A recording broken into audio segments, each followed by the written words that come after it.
ini kerja berjamaah, ya, berkolaborasi, satu kerjasama yang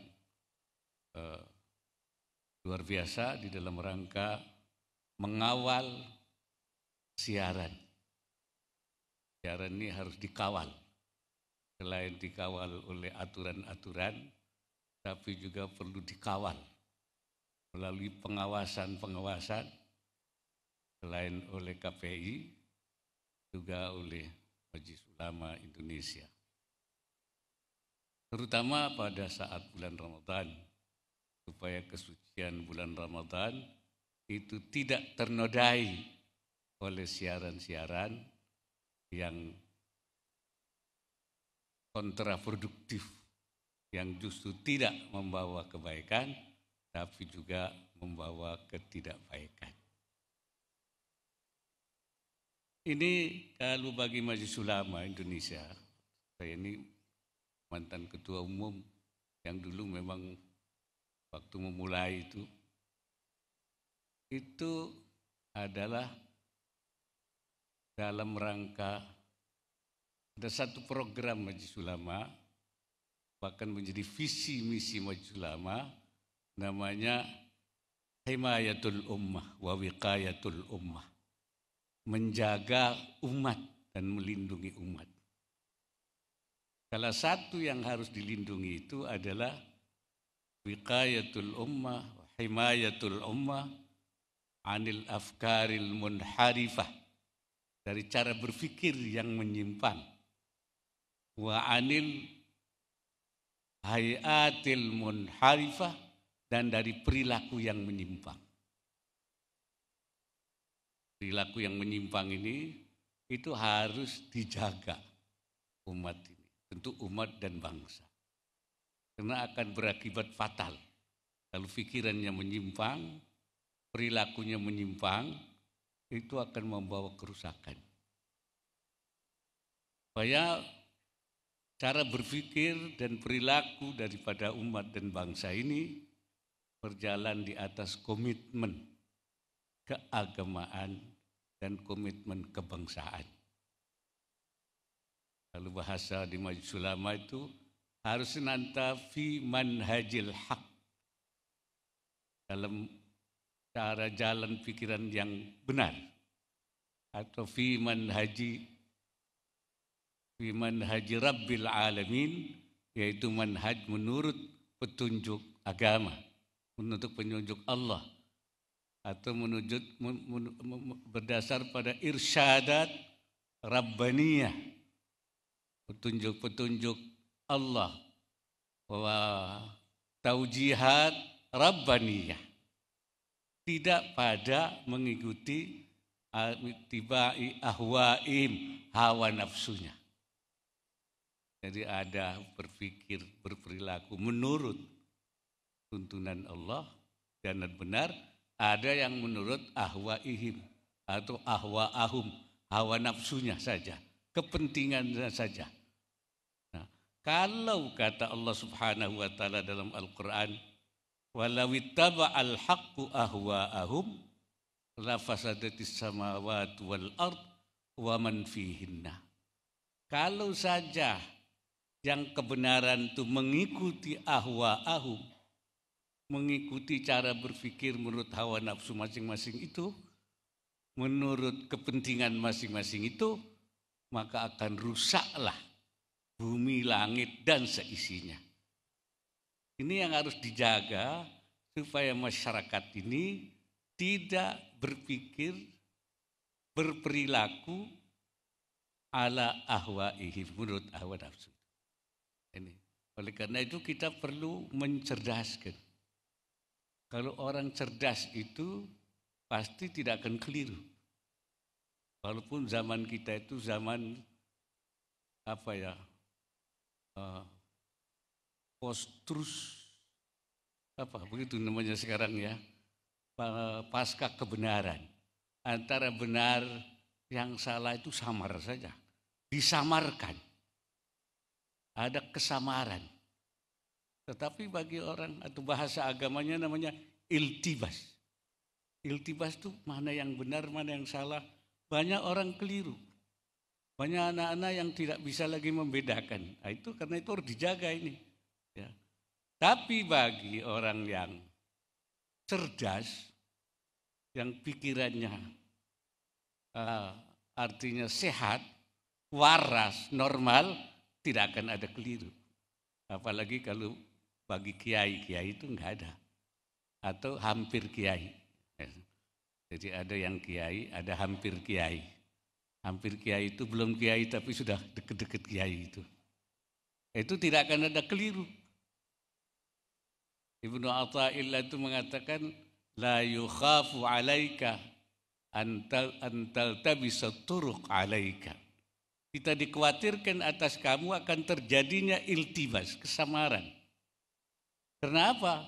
Karena yang benar dan yang salah itu bagi orang yang pintar, cerdas, itu jelas. Bahasa Al-Qur'annya qad tabayyana rusydu minal ghayy. Yang rusdu, petunjuk, yang ini jelas. Tidak ada kesamaran. Tetapi bagi mereka yang masih belum cerdas, kesamaran itu terjadi. Itulah makanya harus dijaga. Jangan sampai penyiaran, media justru memberikan dukungan terhadap pengembangan cara berpikir yang keliru tadi, cara berpikir yang menyimpang tadi, yaitu yang cara berpikir yang tidak sehat. Ini barangkali yang penting kenapa syiar Ramadan itu menjadi begitu penting di dalam menjaga umat dan bangsa ini. Pada ujungnya itu adalah menjaga mereka supaya punya komitmen keagamaan yang kuat dan komitmen kebangsaan yang kuat. Komitmen keagamaan yang kuat itu, keimanan yang kuat itu di dalam Al-Quran disebut minal mu'minina rijalun sadaqu ma'ahadullaha alaihi wa minhum man qada nahbah wa minhum man yantadir wa ma baddalu tabdila. Di antara orang mukmin itu orang yang sadaqu ma'ahadullah. Dia memegang teguh secara benar komitmen apa yang dia janjikan kepada Allah. Dia tidak berubah oleh pengaruh apapun. Itu namanya orang yang loyal. Ya, kesetiaannya terhadap keimanannya. Di antaranya ada yang sudah lewat, ada juga yang masih hidup. Wa ma baddalu tabdila, dia tidak mengubah apa yang mereka janjikan itu. Wala ghayyaruhu, tidak mengubah, wala naqaduhu, dan tidak membatalkan. Semuanya komitmen keagamaan, keimanan. Ini yang ingin kita tanamkan di dalam menghadapi berbagai situasi, provokasi, ataupun juga pengaruh-pengaruh yang datang. Juga di dalam kita kehidupan berbangsa dan bernegara, juga kita memegang komitmen teguh kesetiaan kita kepada bangsa dan negara. Karena kita semua sudah berkomitmen. Begitu juga Majelis Ulama. Kenapa Majelis Ulama itu ikut mengambil bagian dalam rangka penyiaran ini? Karena juga Majelis Ulama punya tanggung jawab.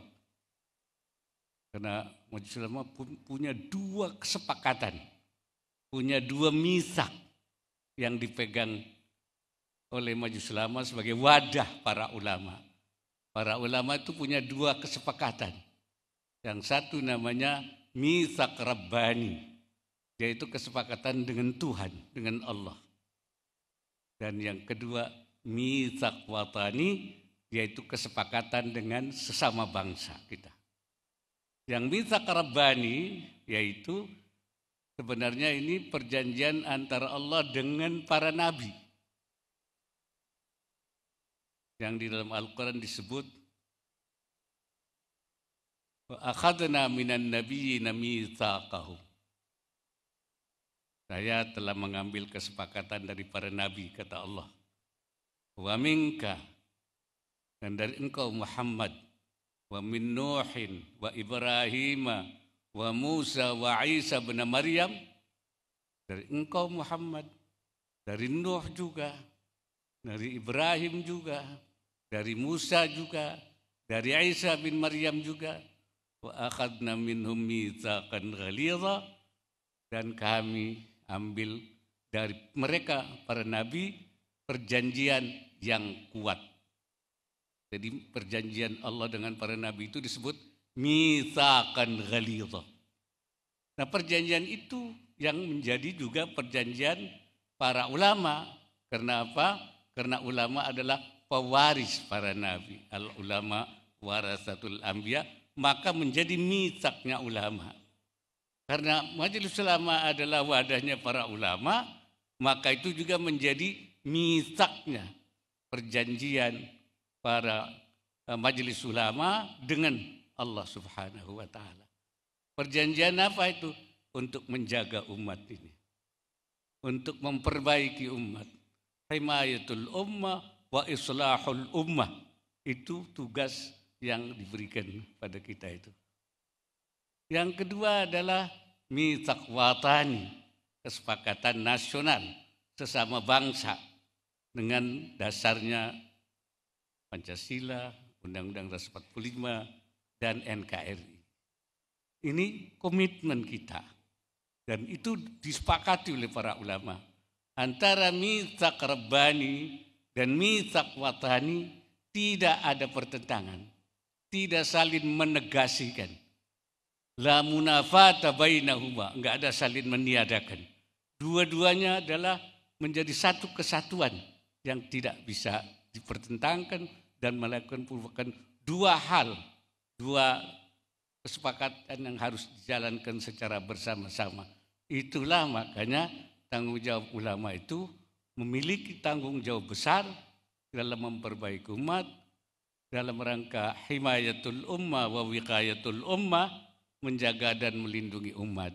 Syiar Ramadan ini adalah bagian daripada tugas melaksanakan, yaitu af'al himaiyah wa af'al wiqaiyah, yaitu kerja perlindungan, kerja penjagaan daripada umat kita, dan dalam rangka menjalankan ayat qu anfusakum wa ahlikum nara. Itu tanggung jawab besarnya begitu. Itulah sebabnya maka Majelis Ulama mengambil sejak awal memulai untuk melakukan anugerah syiar Ramadan ini.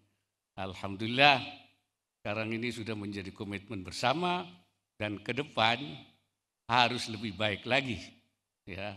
Dan terima kasih kepada lembaga penyiaran yang bekerja sama punya kepentingan yang sama, punya pandangan sama untuk menjaga bangsa dan negara dan menjaga ketahanan bangsa Indonesia.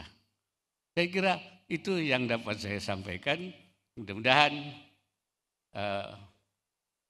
tahun ini menjadi momentum kita untuk bisa lebih keras lagi. Karena tantangannya sekarang lebih keras. Ya.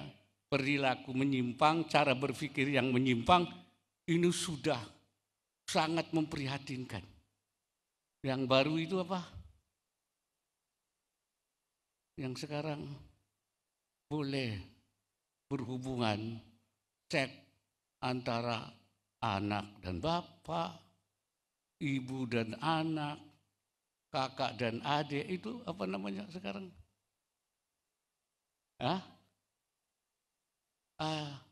Itu kan cara berpikir yang menyimpang, perilaku yang menyimpang, yang kita biarkan itu akan merusak, ya, akan merusak perilaku dan sikap daripada bangsa ini.